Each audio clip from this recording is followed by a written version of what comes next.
Season 2 episode 7 start होता है और वॉल्टर अपने स्टूडेंट को केमिकल बॉन्ड्स के रिगार्डिंग पढ़ा रहा होता है। उस स्टूडेंट को सिर्फ 2 मार्क्स कम आए हुए होते हैं और इसलिए वो फेल होने वाला होता है। तो वो वॉल्टर को बोलता है कि सिर्फ 2 ही मार्क्स का तो सवाल है, तुम मुझे अगर 2 मार्क्स दोगे तो मुझे समर स्कूल नहीं जाना पड़ेगा, ये बहुत ही अच्छा हो जाएगा। वॉल्टर उससे बोलता है कि सिर्फ 2 मार्क्स नहीं, ये एक साइंस है। साइंस में इस तरह से मिस्टेक्स कर कर तुम नहीं आगे जा सकते। तो वो लड़का वॉल्टर को बताता है कि उसे बहुत ही इंटरेस्ट है केमिस्ट्री में, उसे कंसेप्ट अच्छे लगते हैं और बहुत सारी केमिस्ट्री की चीज़ें अच्छी लगती हैं। पर वो वॉल्टर को बुलशिट कर रहा होता है। तो वॉल्टर उसे बताता है कि डोंट बुलशिट द बुलशिटर। उसका लाए वॉल्टर कॉट कर लेता है और उसे जाने को बोलता है, उसे फेल कर देता है। वॉल्टर ने अपनी स्कूल की सीलिंग में ही एक फ़ोन रखा हुआ होता है जेसी को कॉल करने के लिए। वो जेसी को कॉल करता है और जेसी उसका फ़ोन पिक नहीं कर रहा होता। ये 3-4 दिन से ऐसा ही हो रहा होता है। जेसी ने उस सिचुएशन को हैंडल कर लिया है जिस सिचुएशन को वॉल्टर ने उसे बताया था, और उसने एक आदमी को मरते हुए देखा है एटीएम के नीचे आकर। तो अब वो ज़रा स्ट्रेस में है और वॉल्टर से वो बात नहीं करना चाहता। तो वॉल्टर उसके घर पहुंच जाता है और वो बहुत ज़ोर ज़ोर से नॉक कर रहा होता है, ओनर की बेटी। तो वो उसे बोलती है कि वो जेसी को तुमसे बात नहीं करनी होगी, इसलिए वो तुम्हें आने नहीं दे रहा। तो वॉल्टर उसे कीज़ के बारे में पूछता है। तो वो उसे बोलती है कि तुम उसे कॉल कर लो और फिर अंदर जा। वॉल्टर उससे बोलता है कि मैं उसका फादर हूँ और मुझे अंदर जाना है, पर फिर भी वो उसे अलाउड नहीं करती। उसका नाम जेन होता है। पर तभी जेसी डोर ओपन कर देता है। वॉल्टर जेसी को पूछता है कि वो क्यों कॉल नहीं आंसर कर रहा था। तो जेसी उसे बोलता है कि तुमने जो मुझे काम दिया था वही काम मैं कर रहा था। फिर वॉल्टर उसे इंसिडेंट के बारे में पूछता है। तो जेसी उसे बोल देता है कि जो एटीएम के नीचे मरा उसी की वाइफ ने उसे मार दिया, और फिर जेसी ने ही पुलिस को कॉल किया होता है। तो वॉल्टर उससे पूछता है कि क्या वो लेडी तुम्हें आइडेंटिफाई कर सकती है। तो जेसी उसे बोलता है कि वो किसी को भी आइडेंटिफाई नहीं कर सकती, इतनी वो ड्रग एडिक्ट है। जेसी फिर से वहाँ सो जाता है क्योंकि उसे उस चीज़ों के बारे में नहीं सोचना होता है। वॉल्टर अपने पैसे लेकर वहाँ से निकल जाता है। नेक्स्ट सीन में हमें हैंग उसके न्यू ऑफिस में दिखता है। उसका प्रमोशन हुआ होता है, तब वो अपने न्यू ऑफिस में मूव करता है। उसका बॉस वहाँ आता है और उसे कॉन्ग्रेचुलेशंस करता है और वेलकम करता है। हमें जैसे हैंग पता है तो उसे बहुत सारे जोक्स करना अच्छा लगता है, और पर इस ऑफिस में वो मैच नहीं हो रहा होता है क्योंकि सब मैक्सिकन में बातें करते हैं और जोक्स भी मैक्सिकन में होते हैं, तो उसे अलग लगता है उस ऑफिस में। नेक्स्ट सीन में अब जेसी सदमे में है और वो कुछ काम नहीं करना चाहता। तो तो वॉल्टर ही सप्लाई करना चाहता है मेथ जैसे कि सेलर्स को। तो तभी एक अफवाह पहुंच जाती है कि जेसी ने उस आदमी को एटीएम मशीन से मार डाला। तो वो सब वॉल्टर से पूछते हैं कि क्या ये सच है। तो वॉल्टर भी इसको एक अपॉर्चुनिटी की तरह देखता है कि जिससे मार्केट में जेसी को सब डरेंगे, तो इसलिए वॉल्टर उसे बता देता है कि ये सच है, पर तुमने मुझसे ये नहीं सुना। अब ग्रेचन और इलियट वॉल्टर के ट्रीटमेंट के लिए पे नहीं करने वाले, तो फाइनेंशियल प्रॉब्लम ना आए इसलिए स्काइलर एक जॉब इंटरव्यू के लिए जाती है। वो उसी जॉब इंटरव्यू के लिए जाती है जिस कंपनी में वो पहले काम कर रही थी। तो उसका जो बॉस होता है वो उसे अच्छी तरह से जानती है और उसका वो फ्रेंड होता है। जब वो सेक्रेटरी से बोलती है कि मुझे उससे मिलना है, तो सेक्रेटरी उसे बोलती है कि तुम्हें अपॉइंटमेंट लेनी पड़ेगी और तुम अब नहीं मिल सकती। पर उसका ऑफिस डायरेक्ट नेक्स्ट होता है, तो वो डायरेक्टली ऑफिस में घुस जाती है और फिर उसका फ्रेंड उसे आने के लिए बोल देता है। उसका नाम टेड होता है। तो टेड से वो बातें करती है। टेड उससे पूछता है कि तुम अब प्रेग्नेंट हो तो ये बॉय है या गर्ल है। तो स्काइलर उसे बोलती है कि ये गर्ल है। स्काइलर भी टेड के बच्चों की फ़ोटोज़ देखती है उसके ऑफिस में।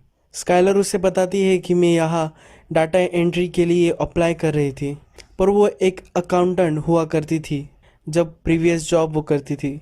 तब टेड उसे बताता है कि हम एक नई फ्रेंचाइजी भी ओपन कर रहे हैं, तो हमें एम्प्लॉयज़ की ज़रूरत तो पड़ने वाली है, तो क्यों ना तुम तुम्हारा ओल्ड जॉब ही फिर से ले लो। इस तरह से स्काइलर को जॉब मिल जाता है। वॉल्टर फिर से जेसी के घर आ जाता है और फिर वो एक मैप निकालता है। वो बोलता है कि हम अब हमारी टेरिटरी को बढ़ा सकते हैं। तुम्हारे जो सेलर्स है उनके नीचे भी हम कुछ सेलर्स बना सकते हैं, फुटवर्क करने के लिए, यानी कि डायरेक्टली सेल करने के लिए। अब तुमसे सब डरने लगे हैं क्योंकि मैंने उनको बता दिया है कि तुमने उस आदमी को एटीएम मशीन से मार दिया है। तो इससे अब दरारा हमारा बन चुका है और अब हम पूरी टेरिटरी में सेल कर सकते हैं। इससे हमारी बिजनेस की ग्रोथ बहुत अच्छी होगी। जेसी को उसके खुद पर कॉन्फिडेंस नहीं होता, तो वॉल्टर उसे कॉन्फिडेंस देता है कि तुम एक ब्लो फिश हो, तुम छोटे हो पर तुम एक बड़ा फिश होने का ढोंग लेते हो और सबको डरा देते हो। इससे जेसी को भी कॉन्फिडेंस आता जाता है। नेक्स्ट सीन में हैंक और उसकी टीम एक खबरी से बात कर रहे होते हैं और वो खबरी पूरी ड्रग कार्टेल को एक्सपोज करने वाला होता है। हैंक अपने ओल्ड जॉब की इंट्रोगेशन टेक्निक्स यूज़ करता है पर वो काम नहीं आती। ये जो नया खबरी होता है वो अपने आप को एक टर्टल बोलता है कि मैं हमेशा स्लो चलता हूँ पर रेस में मैं ही जीतता हूँ। नेक्स्ट सीन में स्काइलर और मरी, इन दोनों में कन्वर्सेशन होती है। स्काइलर मरी को बताती है कि वो फिर से उसकी ओल्ड जॉब में बैक जाने वाली है। मरी को मालूम होता है कि स्काइलर से उसके बॉस ने इंटीमेट होने की कोशिश की है, यानी टेड ने प्रीवियसली स्काइलर के साथ इंटीमेट होने की कोशिश की होती है। तो स्काइलर उसे बोलती है कि उसके बाद उसने एक माफ़ी भी मांगी थी और वो उस दिन ड्रंक था, तो तुम्हें वरी करने की कोई ज़रूरत नहीं है। नेक्स्ट दिन स्काइलर वॉल्टर को बताती है कि वो फिर से उसके जॉब पर जाने वाली है। वॉल्टर उसे बोलता है कि इस कंडीशन में क्या तुम जा सकती हो, और वो ये भी बताता है कि प्रीवियसली तुमने जब जॉब छोड़ा था तो वो केमिकल्स के लिए छोड़ा था, वो केमिकल्स हार्मफुल होते हैं, तो इससे तुम्हारी तबीयत बिगड़ रही थी। वॉल्टर को बोलती है कि अब वो ग्रीन चले गए हैं और अब वो वैसे केमिकल्स यूज़ नहीं करते। जेसी अपने घर से बाहर निकलता है और वहाँ जैन बैठी होती है, ड्राइंग कर रही होती है। वो जेसी को अपनी ड्राइंग दिखाती है और उसे बहुत अच्छी लगती है उसकी ड्राइंग। जेन को उसे में ही करियर करना होता है, उसे एक टैटू आर्टिस्ट बनना होता है। तो जेसी उसको बोलता है कि तुम अपने टैटू मुझे दिखाओ। तो जेन बोलती है कि मैंने कोई भी टैटू नहीं करवाया क्योंकि मुझे इतनी लॉन्ग टर्म कमिटमेंट नहीं चाहिए। जेसी उससे बात कर रहा होता है तभी एक बाइकर उसकी स्ट्रीट में आता है और उसे बोलता है कि तुमने सही किया, और उसका नाम भी लेता है पिंकमन। इसे जेन को पता चल जाता है कि उसका नाम पिंकमन है। नेक्स्ट सीन में मैं हैंक और उसके कलीग्स उस खबरी पर नज़र रखते हुए दिखते हैं। जिस जगह सब कार्टेल आने वाला होता है उस जगह वो नज़र रख रहे होते हैं। तभी हैंक को जो खबरी होता है, जो अपने आप को टर्टल बोलता है, उसका ही सर टर्टल पर दिखता है कटा हुआ। वहाँ वो सब जाते हैं और हैंक उसे देखकर हैंक को फिर से पैनिक अटैक आता है और वो अपने गाड़ी तक चला जाता है। वो सबको बोलता है कि मैं एविडेंस बैग लेने के लिए जा रहा हूँ। सब उसका मजाक उड़ाते हैं और वो उसी टर्टल के आसपास वो खड़े होते हैं। तभी टर्टल के नीचे एक बॉम्ब होता है और वो एक्सप्लोड होता है। बहुत सारे डी एजेंट जख्मी हो जाते हैं, किसी का पैर टूट जाता है तो कुछ लोग मर जाते हैं। जेसी फिर अपने सेलर्स को बताता है कि अभी तुम लोग बॉस बन जाओगे और तुम्हारे नीचे भी कुछ लोग काम करेंगे। अब हम एक्सपार्ट करने वाले हैं। जेसी और वॉल्टर कार में बैठे हुए होते हैं, तब वॉल्टर जेसी को बोलता है अब हमने हमारी टेरिटरी तो बना ली, अब हम प्राइस इंक्रीज करेंगे। यही बिजनेस का एक टैक्ट होती है। नेक्स्ट सीन में स्काइलर को कंफर्टेबल करने के लिए टेड उसे बोलता है कि मैंने तुम्हारे लिए ये ऑफिस चुना है ताकि इससे टॉयलेट भी नज़दीक ही है और तुम प्रेग्नेंट हो, इसलिए तुम्हें ज़्यादा चलना भी नहीं पड़ेगा। उसे वो वेलकम करता है और उसे बोलता है कि मैं तुम्हें मिलता रहूँगा। जैसे बोर हो रहा होता है तो अपने लिए वो एक फ्लैट स्क्रीन टीवी ले रहता है और उसके सैटेलाइट पर सिग्नल नहीं आता, तो इसलिए वो वही बैठा रहा होता है। तभी वो जेन को बैक डोर पे जाते हुए देखता है और वो वही आ जाता है।